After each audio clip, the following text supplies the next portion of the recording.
Bismillahirrahmanirrahim. Allahumma hawalaina wa ala alaina. Allahumma alal akami வஸ்ஸிராப்.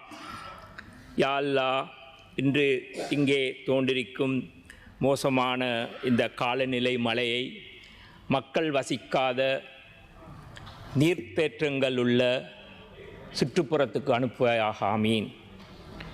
இன்று காலையில் நான் பாராளுமன்றம் வந்த பொழுது இந்த நாட்டில் ஏற்பட்டிருக்கின்ற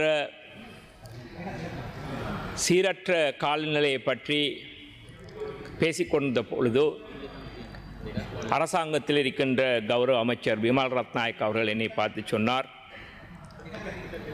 அவரிடம் நான் கேட்டேன், பழுதாகப்படுகின்ற அவரால் மிக கஷ்டப்பட்டு செய்த ரயில்வே ஸ்டேஷன்ஸ் வட்டவளை எல்லாம் அடிபட்டு விட்டது என்று மனவரத்துடன் பேசிய பொழுது, கம்பள நாவல்பட்டிய மக்களுடைய பிரச்சனையை நாங்கள் பேசிய பொழுது சொன்னார், நீங்கள் உங்களுடைய அல்லாவிடம் துவா செய்யுங்கள், பிரார்த்திங்கள், இந்த மழையை நிப்பாட்ட வேண்டும் என்று. அதனால் தான் அந்த துவாவை நான் ஓதினேன்.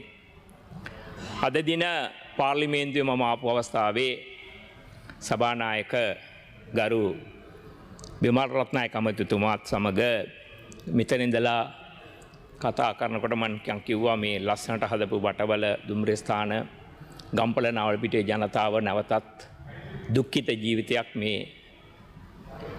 මේ මෝසම් මේ කාලගුණ වෙනස් වීම හේතු කොටගෙන පීඩාවට පත් වෙලා තිබෙන බවට පැවස අවස්ථාවේදී එතුමා මට කිව්වා අල්ලා දෙවියන් වහන්සේට ප්‍රාර්ථනා කරන්න කියලා. මං ගිහලා බැලුවා අල්ලා දෙවියන් වහන්සේට අපි ඇත්තටම අල්ලා දෙවියන් වහන්සේ සියලුම පරිසරයේ පාලනය කිරීමේ සර්වදා බලධාරියෙක් බස විශ්වාස කරන ජනතාව හැටියට එතුමා අපේගේ විශ්වාසය රෙස්පෙක්ට් කරලා ඒක කිව්වා කියලා මම නම් විශ්වාස කරන්නේ.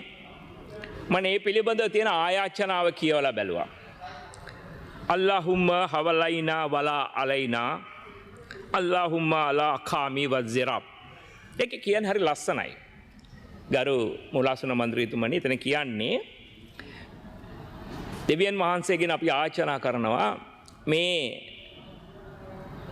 පීඩිත කාලගුණයේ වැස්ස ජනතා ජීවත් වන දිශාවෙන් ඉවත් කරලා පරිසරය එහෙම නැත්නම් ජලාශ කොත්මලේට බහින්ඩි කියලා අපි බහින්ඩ එපා කියලා කියන්නේ. හැබැයි මේකට වැඩිය මේක ඉතා ගැඹුරු අදහසක් තිබෙනවා.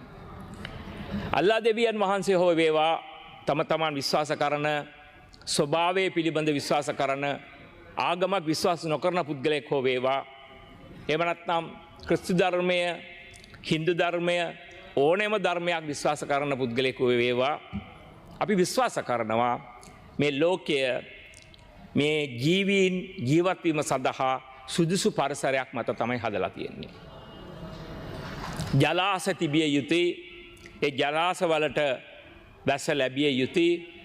ජනතාවට ජීවත් වෙන්න වෙන ස්ථාන තිබුණා. මොනවද අපි කරේ? අපි එක එක්කෙනාට ඇඟිලි දික් කරන්න අවශ්‍ය නැහැ.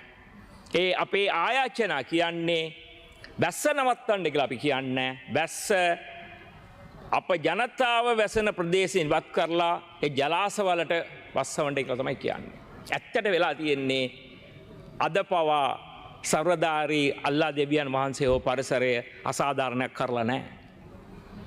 වැස්ස හරි තැන්වල වහිනවා. ජලාශ තිබෙන ස්ථාන තමයි වහින්නේ. අපි තමයි පරිසරය පිළිබඳව කිසිම සැලස්මක් නැතුව එහෙ ගිහලා ජීවත් වෙන්නේ. ජීවත් වෙලා කියනවා අනේ මෙතන වැස්ස වස්සන්න එපා කියලා. ඒක හරියන්නේ නැහැ. දෙවියන් වහන්සේ සෝභා ධර්මයේ ලෝකයේ ලස්සනට හදලා තියෙන්නේ. මේක විශාල ප්‍රශ්නයක්. මට මේක මතක් වුණේ වෙන මොකක්ද ඉඳන් නෙවෙයි. මමත් සාමාන්‍යයෙන් අර ඊයේ අපි ජනාධිපතිතුමා හම්බෙලා කතා කරපු විස්තර ගැන මට කියන්න අවශ්‍යතාවයක් නැහැ. අපි දෙමළ කතා කරන ජනතාවගේ දේශපාලන බලවේගයක් එකමුතුවක් අපි හදාගෙන ප්‍රශ්න පිළිබඳව කතා කරනකොට මලහේ දෙමළ පුද්ගලයන් දෙමළ කට්ටිය ජනතාව පිළිබඳව කතා කරන අවස්ථාවේදී ජනාධිපතිතුමා කිව්වා 113ක් තිබෙන මධ්‍යම කඳුකරය තමයි 70ක ජලාශය වැස්ස ලැබෙන්නේ. බලන්න ඒක හරියට බලන්න. ඒක තමයි ඇත්ත. 113ක බිම් ප්‍රමාණය 70ක ලංකාවට අවශ්‍ය සම්පූර්ණ 70ක වර්ෂාව ලැබෙන්නේ එතන. මුළු ලංකාවටම ජලය සැපයීම සඳහා අවශ්‍ය 3/2කට වැඩිය වර්ෂාපතනය සහ ජලය ලැබෙන්නේ එතන. එතන අපි ඒ පාරිසරය පිළිබඳව සැලකුමත් නොවී අපේ ජනතාව අවාසනාවකට මෙන් එහි වැසන්ඩ පටන් ගත්තා. ඇයි? මම කියන්න අපේ ගම්වලක් තියෙනවා. දැන් බලන්න මේ පාර්ලිමේන්තුව අපි හැදුවේ ජලාශය තිබෙන ස්ථානයක මැද. අපිට ඕන උනේ ලස්සන.